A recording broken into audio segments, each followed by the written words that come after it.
I love the Social Catfish team. They treat every single case with so much empathy, even when the victims really don't deserve it. I bet the black guy at your church is real nice, too. I don't even like looking at him. That's okay, I'm gonna... Because he's from Africa and everything. But this video is completely different. This victim is so repulsive that the team had to cut the investigation and worry about the scammer.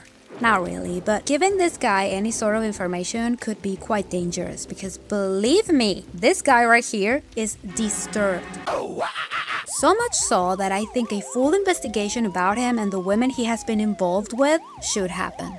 Brace yourselves because this is what a 50-something-year-old incel looks like.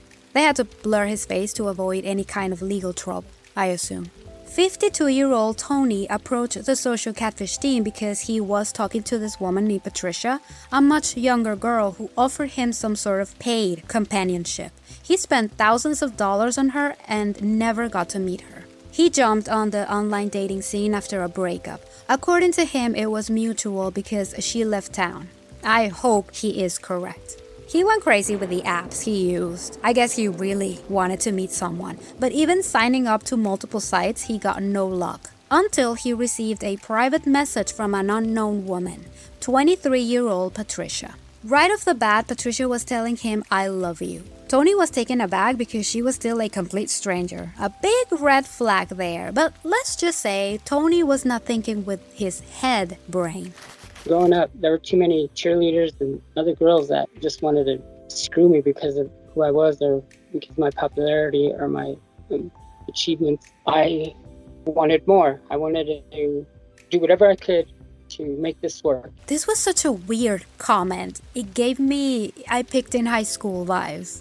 Patricia worked in a modeling agency, so Tony later received a message from her alleged manager. She was blatant with him. If you want to keep talking to Patricia, you must pay a fee. Tony claimed he didn't want to be involved in any dating shenanigans, and yet he paid the membership.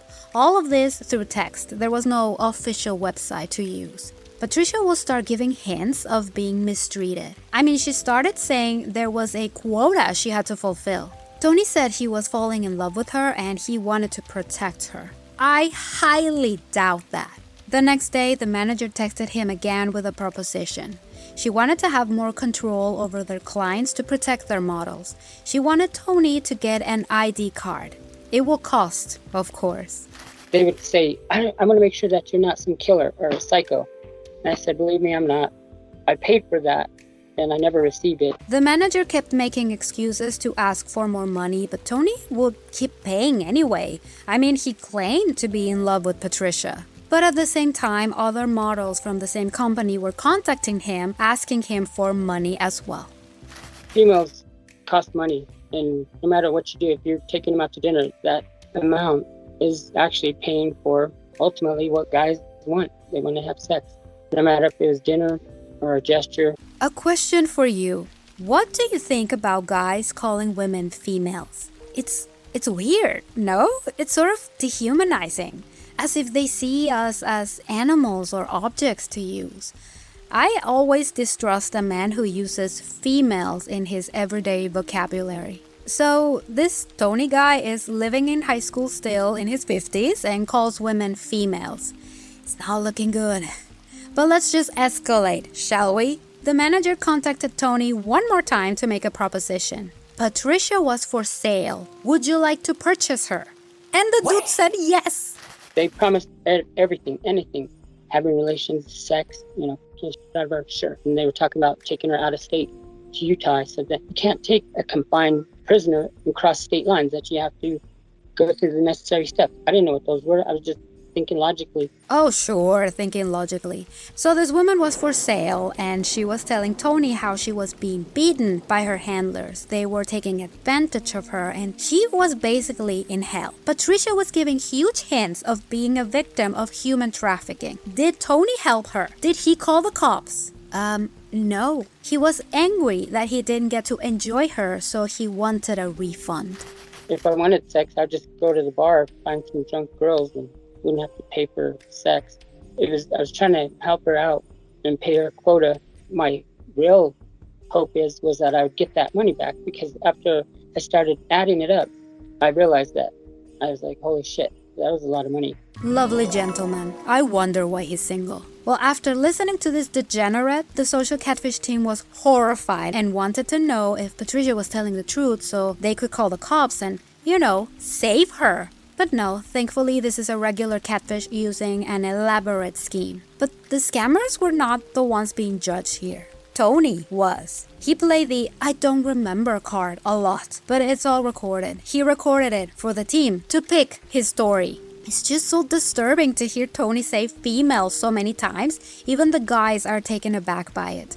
Tony claimed to have paid for Patricia because that way she would be freed from that company. But if he was so worried about her well-being, he would have contacted the authorities instead of demanding a refund. Not only that, but let's just read a small conversation between Patricia and him. Patricia told him the guard slapped her and punched her in the stomach, and his response was, "What did you learn?"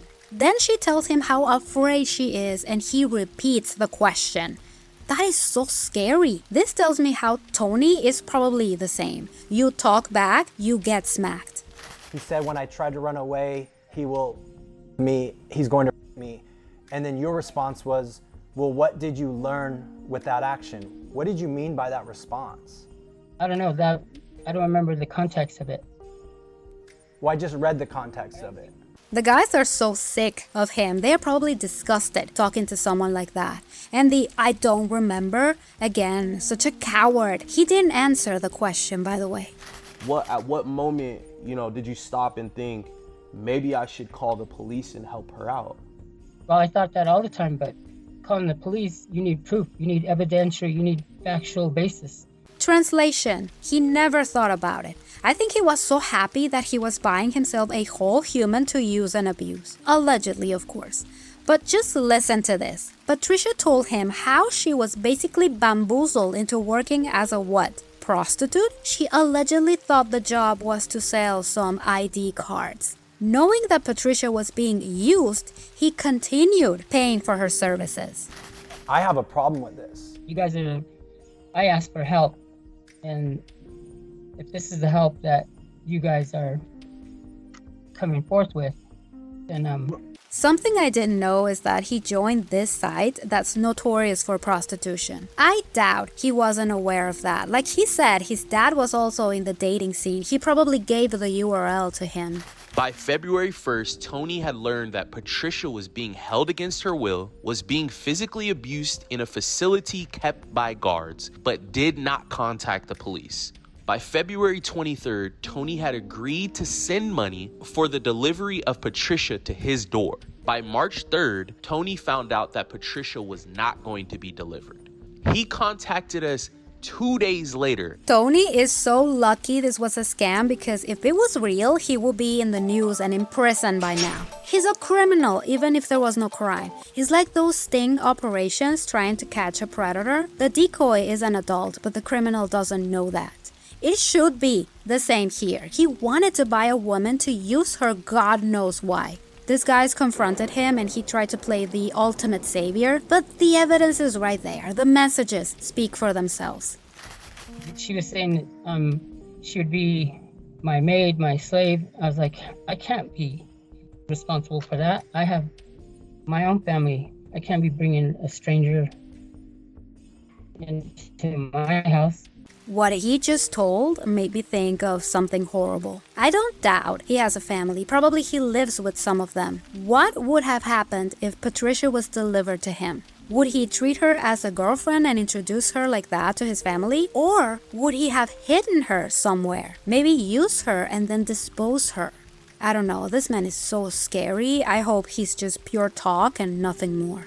I understand why his face was blurred, probably because things didn't go his way. He requested his identity to be concealed, and I bet the scammers got spooked by him and his responses. Who was the bad guy here? The scammers or the victim? Or both? I vote for both. But to be honest, the scammers wanted just money. Tony wanted to play with a human being. He showed himself as an ultimate incel who dehumanizes women and wants to use them as he pleases. Scary story from the Social Catfish team. What do you guys think about Tony? Horrifying things, I assume. Leave those in the comments. Don't forget to subscribe and leave a like. It really helps. Here is this woman I showed you at the very beginning. So hateful, and yet the team wanted to help her. Thank you for watching. If I wanted sex, I'd just go to the bar, find some drunk girls, and wouldn't have to pay for sex. Why don't you have a seat right over there?